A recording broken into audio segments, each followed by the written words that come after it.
θυμώνω με τα παραμύθια, γιατί τα λένε όλα μισά.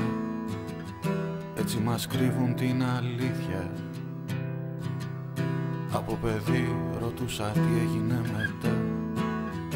Αναρωτιέμαι τι να κάνει αυτός ο λύκος, αν τόσα χρόνια μες στο δάσος τριγυρνά, αν το στριμώξαν σε καμιά αυλή, μήπως μετά από τόση μοναξιά βρήκε επιτέλους συντροφιά.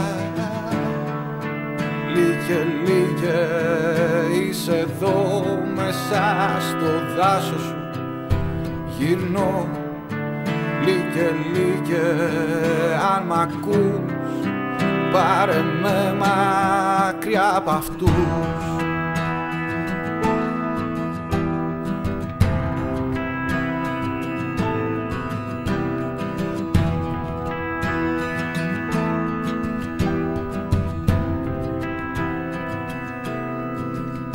Μιλά τις νύχτες με τα αστέρια, είναι σοφός ο ουρανός. Μου λέει οι δρόμοι τους μυρίζουνε μιζέρια, τα μονοπάτια τους δεν βγάζουνε στο φως. Όσοι φοβήθηκαν να κάνουν το ταξίδι, όσοι φοβήθηκαν το δάσος είπαν πως έξω από τα μονοπάτια που υπάρχουν ήδη υπάρχει μόνο αυτός ο λύκος κι είναι κακός.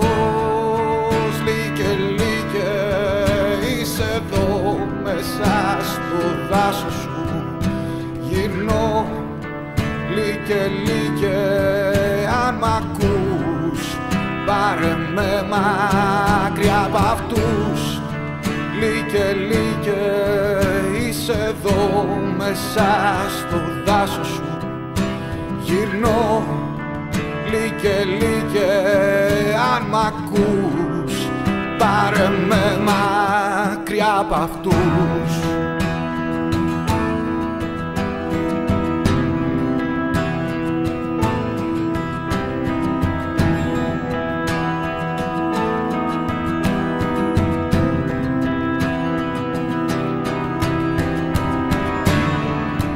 Λίγε είσαι εδώ μέσα στο δάσος σου, γυρνώ.